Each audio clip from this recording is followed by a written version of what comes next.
Bu, jemput saya, ya, kata Robert Piest lewat telepon dari toko tempatnya bekerja di Desa Plaines, Illinois, Amerika Serikat.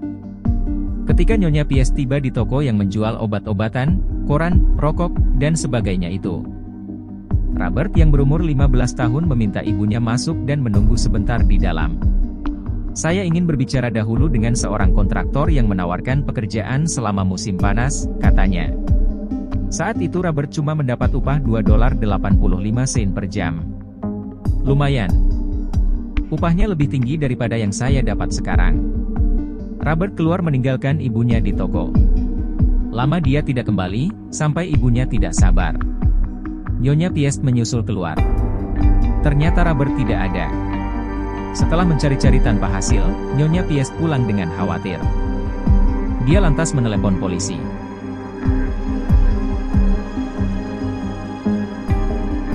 Di penjara, Gachi merupakan narapidana teladan, sehingga 18 bulan kemudian, pada tahun 1970 dia dibebaskan dengan bersyarat.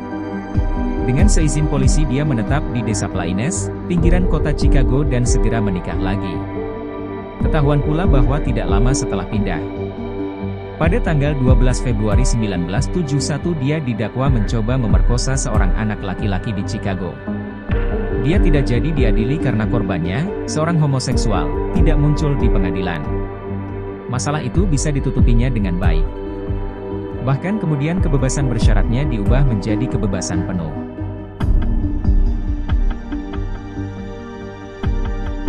Sementara mengumpulkan keterangan perihal latar belakang Gachi, beberapa hari lamanya polisi diam-diam mengamati kegiatan kontraktor itu, sambil berusaha memperoleh surat izin dari yang berwenang untuk menggeledah rumah Gachi.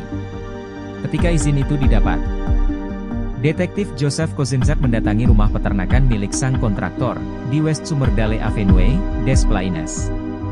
Di rumah itu, samar-samar tercium bau busuk. Asalnya dari bawah lantai rumah. Polisi berniat membongkar lantai. Gachi yang menghubungi pengacaranya pada tanggal 22 Desember. Dengan tenang mengaku membunuh Piest. Bukan cuma Piest, katanya, tetapi banyak anak laki-laki lain. Biasanya setelah berhubungan seksual dengan dirinya. Kalau polisi menggali rumahnya, kata Gachi, mereka akan menemukan mayat-mayat itu. Keesokan harinya, para penyidik mencopot lantai rumah Gachi dan menemukan rongga berlumpur setinggi kira-kira 50 cm yang cuma bisa dimasuki sambil merangkak. Tanah di situ sengaja dicampur dengan kapur. Di kedalaman kira-kira 60 cm.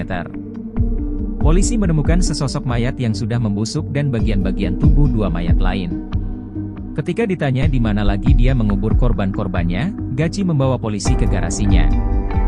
Dia menyemprotkan cat pada lantai semen dan mempersilahkan polisi menggali tempat yang ditandainya itu. Di bawah lantai semen itu, polisi menemukan sesosok mayat lagi. Kata Gachi, polisi akan menemukan 16 mayat di bawah lantai rumahnya dan kira-kira 20 lagi di tempat lain, termasuk di sebuah danau dan sebatang sungai tempat dia membuang korban-korbannya. Ketika para tetangga tahu polisi menemukan sejumlah mayat korban kejahatan di rumah Gachi, mereka sangat terkejut. Selama ini mereka mendapat kesan bahwa Gachi adalah seorang pria Amerika teladan, yang lurus, ramah, dan pandai bergaul. Dia pandai mencari pelanggan bagi bisnis konstruksinya dan peduli pada masyarakat sekelilingnya. Selain beramal kepada orang-orang yang kurang beruntung, tanpa diminta dia akan menyingkirkan tumpukan salju dari trotoar sekitar tempat tinggal mereka supaya pejalan kaki tidak terhalang lewat. Di Des Plaines dia banyak meluangkan waktu untuk menghibur anak-anak dengan berpakaian badut, di antaranya di rumah sakit. Sebagai badut, dia memakai nama Pogo. Kalaupun ada yang mendengar desas-desus perihal masa lalu Gachi, mereka menduga masalahnya tidak terlalu serius.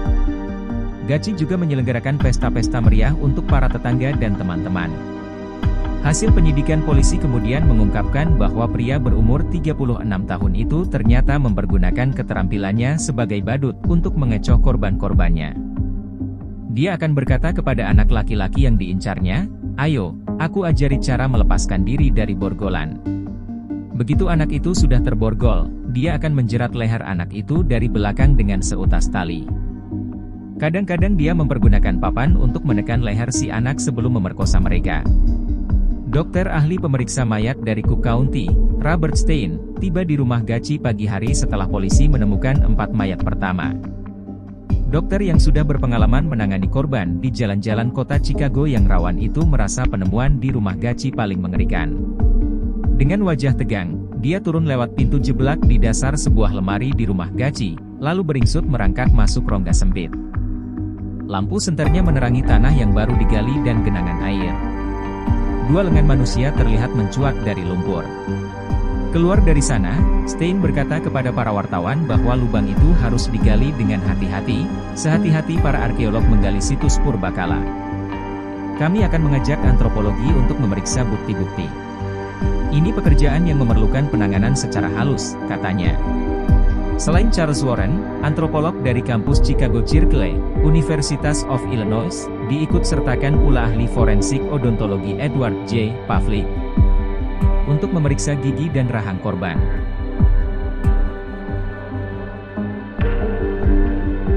Pengakuan Gachi tentang kekerasan seksual dan pencekikan ternyata bukan sekadar isapan jempol belaka.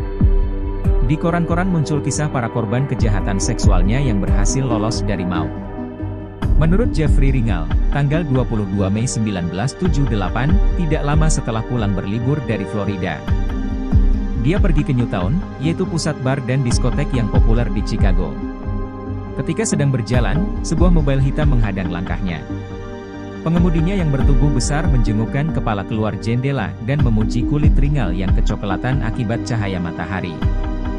Mereka mengobrol sebentar lalu pria itu menawarkan untuk sama-sama mengisap ganja sambil bermobil keliling kota. Ringal yang sedang kedinginan senang bisa masuk ke mobil dan mengisap ganja bersama orang yang ramah itu. Belum juga habis mengisap setengah batang. Pria bertubuh kekar itu meringkus Ringal dan membekap wajahnya dengan kain yang diberi kloroforin. Ringal pingsan. Ketika sadar, Ringal sudah berada di dalam rumah dan pria yang meringkusnya berdiri telanjang di hadapannya. Dan alat penyiksa seksual tergeletak di sekelilingnya. Pria itu membekapnya dengan kloroforin setiap kali dia sadar. Keesokan harinya, Ringal sadar dalam keadaan sudah berpakaian di bawah sebuah patung di Lincoln Park, Chicago. Ringal yang tadinya mengira tidak bakal pulang dalam keadaan hidup lantas pergi ke rumah kekasihnya dan dia dibawa ke rumah sakit. Ringal dirawat selama 6 hari.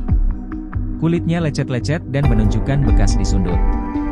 Hatinya cedera permanen akibat terlalu banyak menghirup kloroform. Di rumah sakit, dia melapor ke polisi. Ringal merupakan segelintir korban Gachi yang tidak dibunuh. Korban lain yang lolos dari maut adalah Robert Donnelly. Dia diculik sebelum mengalami siksaan seksual seperti yang dialami Ringal. David Daniel termasuk yang beruntung. La ditawari ikut menumpang mobil oleh Gachi saat menunggu bus dengan diiming-imingi ganja. La menolak, sampai 7 kali.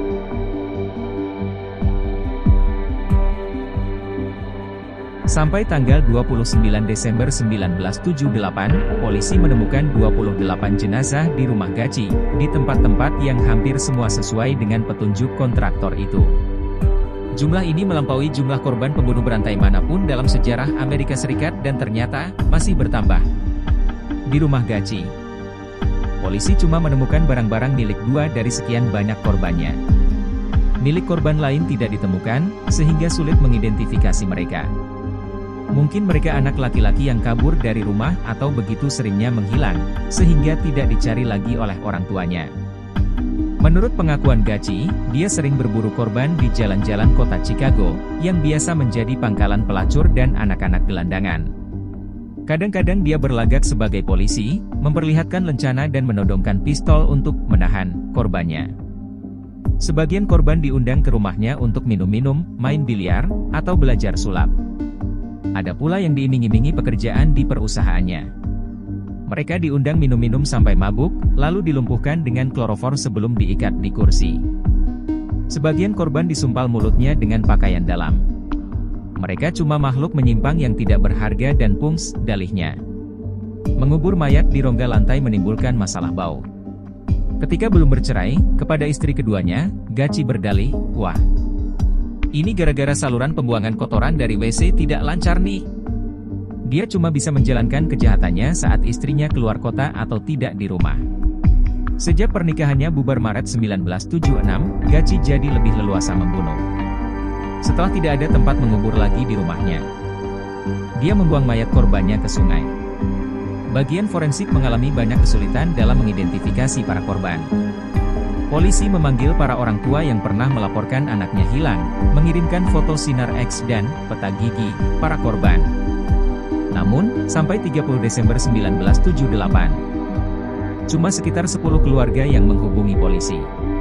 Sampai 5 Januari 1979, polisi cuma berhasil mengidentifikasi 6 orang anak yang jadi korban dari peta gigi. Bagian forensik berhasil mengidentifikasi 4 lagi, 2 diantaranya dari sidik jari. Diperkirakan banyak orang tua yang enggan mengakui putranya kabur dari rumah dan terlibat dengan Gachi. Walaupun Gachi menunjukkan banyak tempat mayat korbannya, dia tidak bisa atau tidak mau menyebutkan nama korban-korbannya itu. Bulan-bulan berlalu, jumlah korban yang ditemukan menjadi 33. Yaitu 28 dikubur di rumahnya dan 5 lagi dibuang ke sungai. 14 diantaranya tetap berada di kantung mayat yang bertuliskan, tidak dikenal.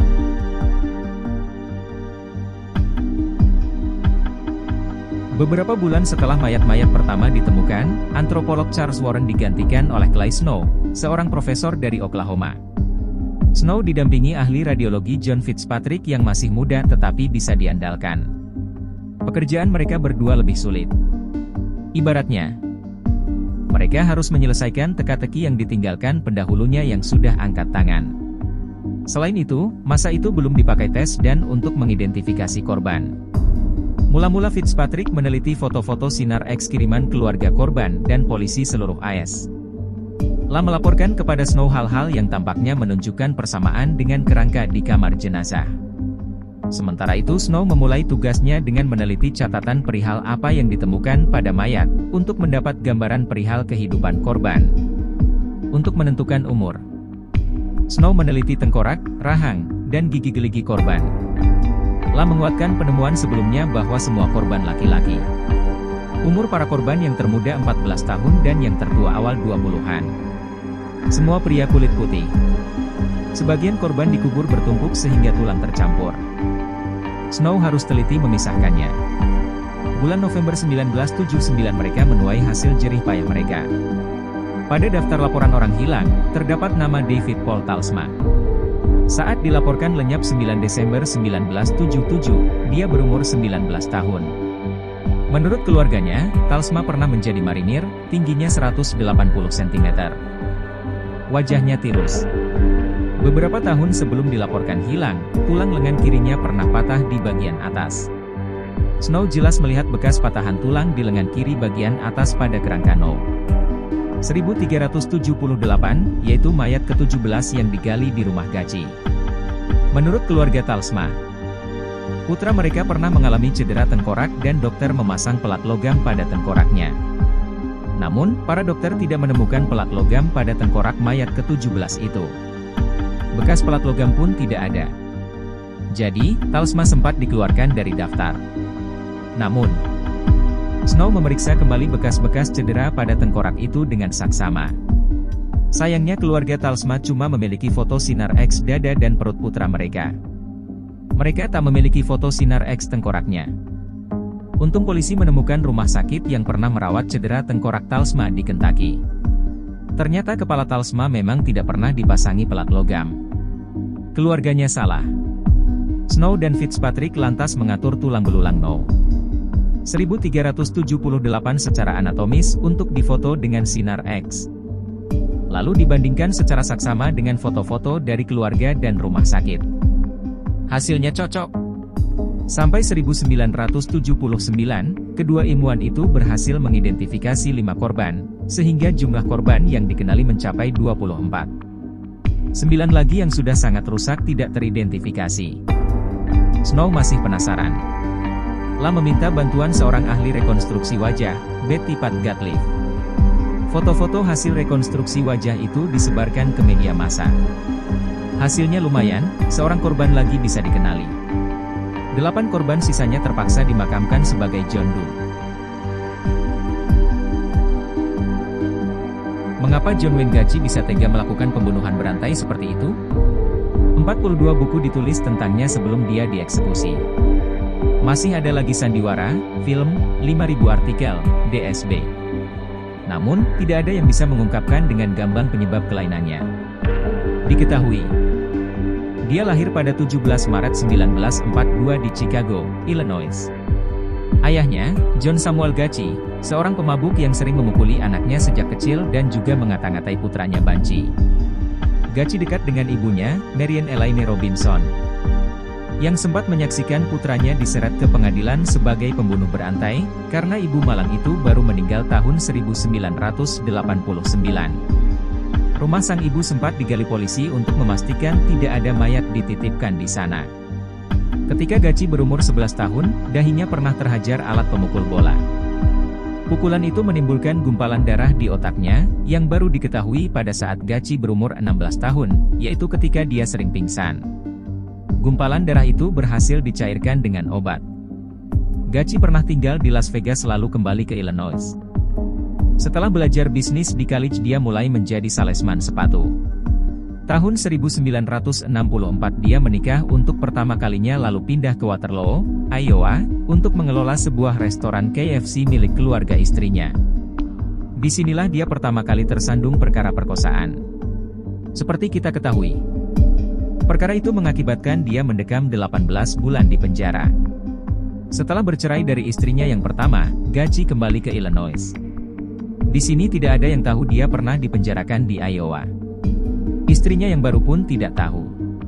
Tahun 1971 dia membeli rumah di 8213 West Summerdale Avenue, di pinggiran kota Chicago.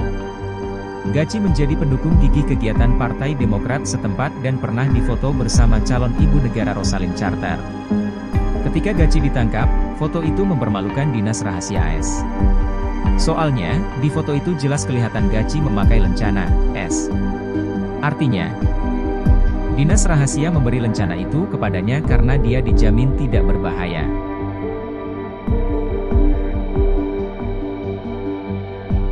Tahun 1972, Gachi mulai membunuh.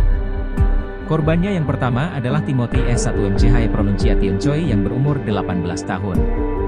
Tahun 1975 giliran John Butchovich, 17, menjadi korbannya. Apakah di antara waktu itu ada korban lain, cuma Gachi yang tahu. Istri Gachi yang kedua menceraikannya Maret 1976. Alasannya, Gachi kejam dan mereka sering bertengkar. Bulan-bulan berikutnya korban-korban berjatuhan dengan kekerapan yang luar biasa, silakan lihat daftar korban. Korban termuda adalah Samuel Stapleton dan Michael Marino yang berumur 14 tahun. Yang tertua adalah Russell Nelson dan James Mazzara yang berumur 21 tahun, sedangkan Jeffrey Ringal yang luput dari maut berumur 26 tahun. Tanggal 6 Februari 1980, Gachi mulai diadili di Chicago. Selama persidangan dia mengaku tidak bersalah. Menurut pengacaranya, Sam Amirante, Gachi menderita edan eling. Dia membunuh dalam keadaan edan, tidak waras. Namun, sebelum dan sesudahnya dia eling, waras. Dalih itu langsung ditolak. Saat di persidangan, Gachi sempat berseloroh bahwa satu-satunya kesalahan yang dia lakukan adalah mempunyai kuburan tanpa izin. Pembela Gachi menyatakan ke-33 korban tewas secara tidak sengaja saat menjalani pencekikan erotis. Namun, dokter ahli pemeriksa mayat membantahnya. Apalagi Gachi pernah mengaku kepada polisi bahwa dia yang membunuh mereka. Dalam usaha mengelak dari jeratan hukum, Gachi sempat mengingkari pengakuannya itu. Katanya, mayat-mayat itu dikubur di rumahnya oleh karyawan-karyawannya yang ingin mencelakakan dia. John Wayne Gachi dinyatakan bersalah tanggal 13 Maret 1980 dan dijatuhi hukuman mati, tepatnya 21 kali hukuman seumur hidup dan 12 kali hukuman mati. Hukuman ini sempat masuk Guinness Book of World Records sebagai hukuman terlama yang dijatuhkan pada seorang pembunuh berantai.